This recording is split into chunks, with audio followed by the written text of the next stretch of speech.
What's up guys, my name is JadyCook5 and welcome to a new series where we have a brand new career mode.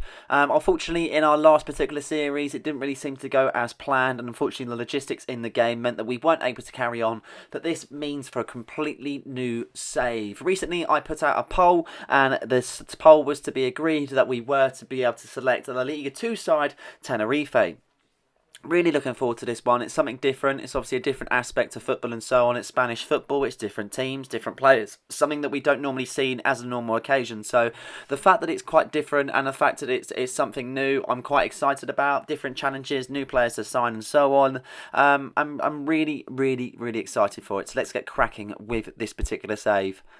Now, in real life, Tenerife are actually not doing well whatsoever. 9 games played, only won, 2 draws and 6 losses, currently sitting at rock bottom of the Liga 2. Pepe Mel has not got his side going whatsoever, so in comes JD Cook, and let's see what we can do.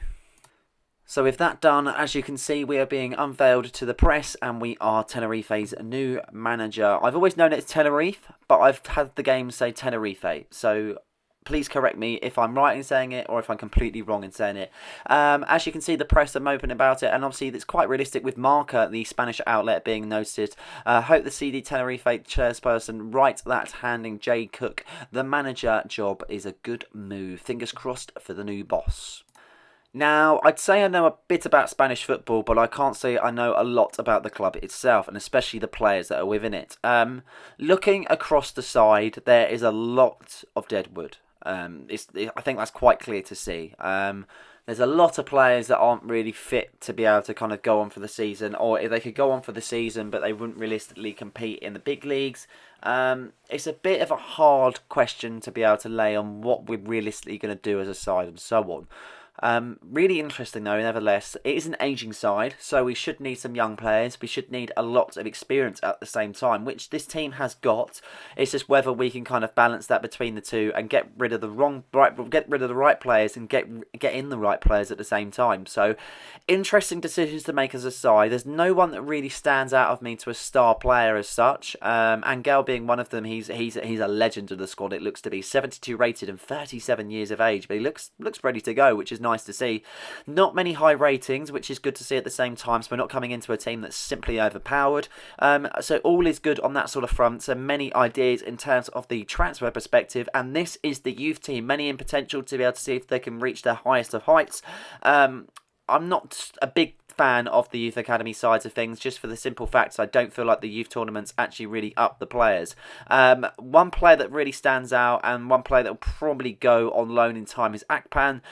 Kang at the bottom there, the striker, he's 17 years old, 55 rated at the moment. He's got a potential of 78 rated. We'll probably ship him out on loan because he is old enough now to be on the first team, and so for that, for Mullin, I'll probably try and see if we can get him into a little bit of experience over time, and maybe in January we will get him a loan move. So the budget that I'm working with is 2 million on the dot. Not a lot, I have to say. There's many player sales to make, many free agents about at the same time. So big decisions to made in terms of transfer perspective. We have to be very smart with the move and everything else. And at the same time, it's just making the right decisions at the right time, getting in the right players, getting out the right players at the same time that are realistically no longer needed at the club, and trying to build up a decent amount of financial margin. Before we get into transfers and so on, I wanted to be able to see what we can do in terms of the coaches that we can hire.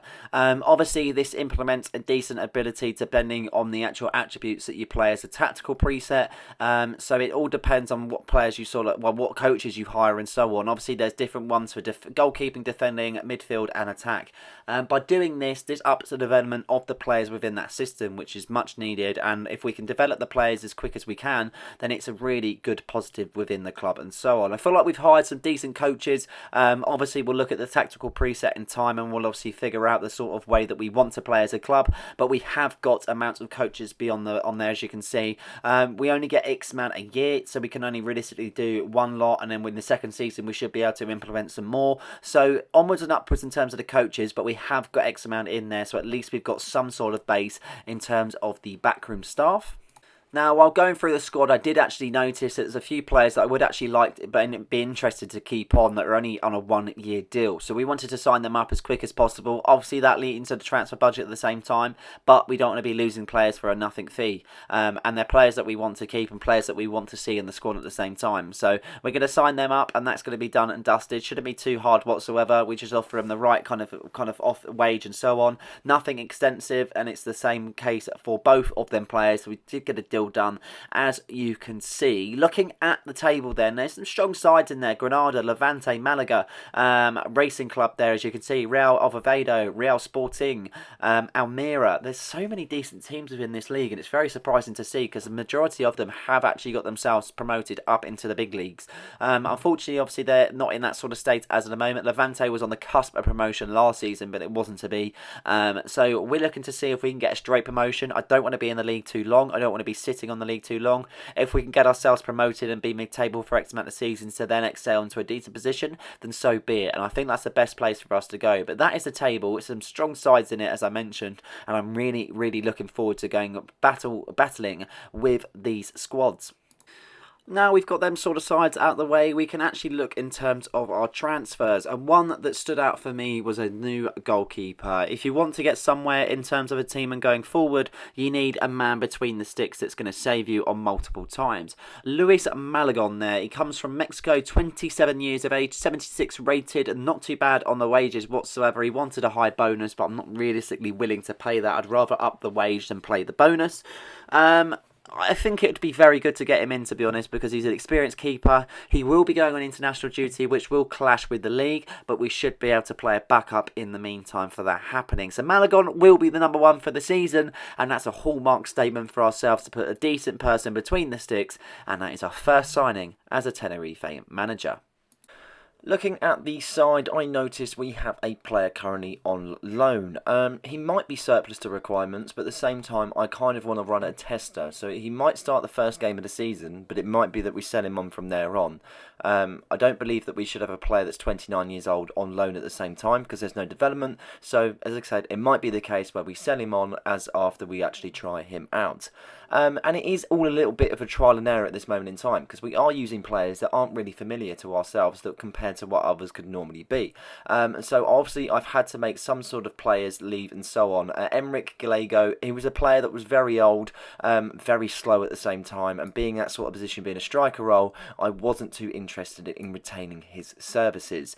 The next player that I thought it'd be wise to be able to sign is a centre-back. The centre-backs are okay, but it's not the strongest of pairing compared to what I've seen. Jesus Agolo, a player that's been on the free agents list for many of the FC 24 and FC 25, and a player that's absolutely phenomenal, to be honest. 74 rated, 26 years of age. He's still got room for development, but at the same time, he's already that sort of level that he could really be a decent centre-back. So I'm going to be retaining his services for $10,900 a week, and Jesus Agolo will wear the number 2 shirt. It's a very good signing, and obviously a little bit of chemistry between himself and the goalkeeper at the same time, both being Mexican, and I feel like it will add vital experience to what we need as the back four. You always need a centre-back that's going to be leading the line, someone that's going to be giving the instructions, someone that you can work from, and someone that could be potentially wearing the captain's armbag. Obviously, a free agent, excellent deal, price rating of an A, and he's got a good rating being at 74 rated. He's got a good level of pace, his defending is already pretty tip-top, so there's no development really needed, and I feel like he will be an excellent addition to the squad.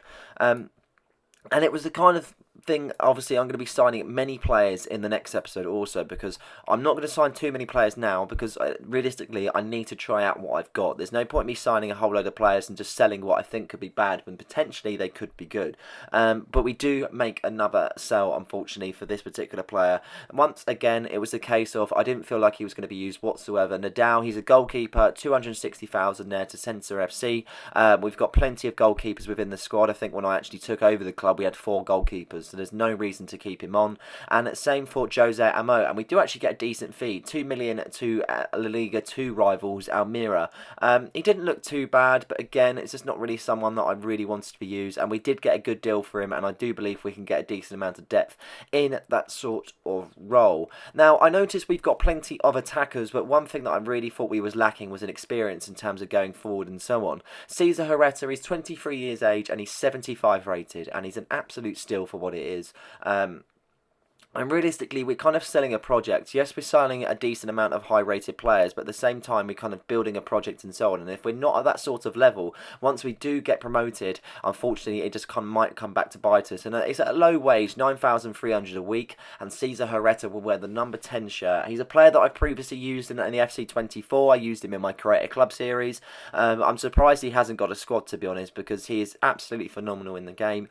He can develop really highly at the same time. He's going to be playing week in, week out. Obviously, he'll be in international duties, so we'll have players that we can kind of play behind him also. But in the same time, he will be a great addition to the squad with an overall of 75 rated. High pace, decent shooting, that can be worked on, and I reckon we can get him up to a decent rating. That is for sure. Now, the midfield doesn't look too bad, but I noticed this lad and I couldn't not sign him. I didn't look for him whatsoever, but I was just scrolling through the free agents and he looked absolutely phenomenal. His name is Rob Cameron. He's 16 years of age. He's an AI generated player, but he's 16 and he's already 64 rated.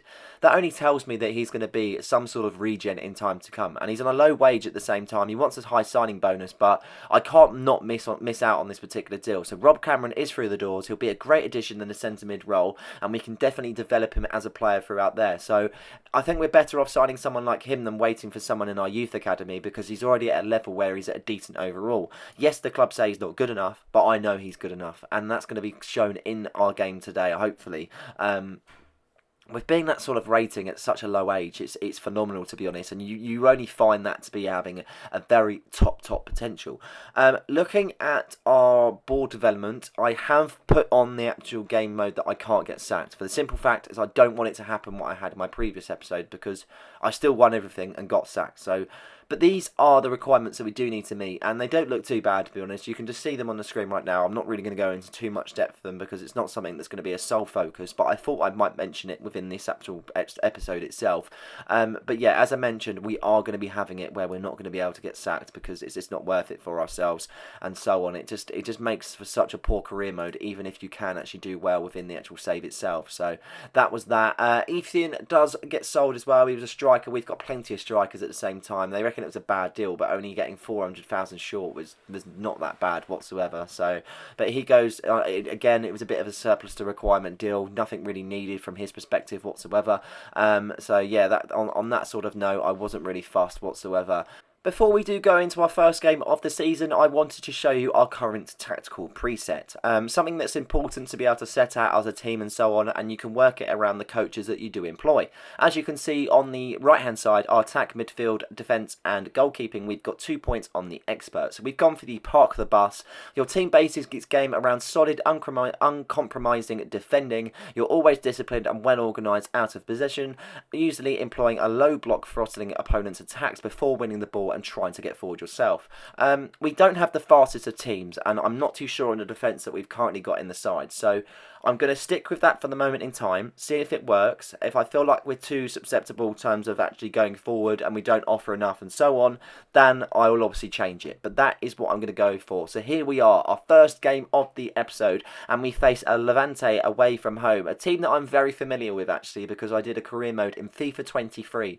Their team has slightly changed over the time, and it's a team that hasn't really seemed to progress through the ranks and get themselves back into the Liga. They've come very close in recent years, but it hasn't seemed to happen. So in fairness, going into this game, I expected a very strong side to play against, that is for sure. But looking at the lineup, this is the first team that we are going to be playing. As you can see, Malagan in goal, Melot, Sipsic, Angolo and Rodriguez there as your back four. Moving into the midfield, we've got Diarra and Cameron partnering there with Misa just ahead, with Areta on the right, Angel up top and Waldo on the left hand side. Trying to see what can happen. This is the sort of best side that I could potentially play, but obviously we're going to make changes throughout, and we're going to be implementing many more transfers as time goes on. My game thought process was trying to kind of hold in there and to see if any chances kind of really come to us, to be honest. And the game started off very slow there. As you can see, Levante had a chance and we just threw it out there and we threw the ball away there. But that was a really good challenge from Sipsic as he looks to find Cameron in the middle. He looks to play it to Diarra there. He tries to offload it and he definitely does, finding Angel. Tries to see if he can put it to the left-hand side and Waldo picks it up. And this player has got some pace, let me tell you that. His dribbling isn't special, but his passing is, as he finds Angel. And this is a perfect chance and the perfect goal also. And we do get our first goal of the the season. It's only taken us 21 minutes in game to do so, and Angel gets the goal. He's 37 years of age, but he's still got a decent pace about him, and his shooting perspectives of himself is very, very special, to be honest.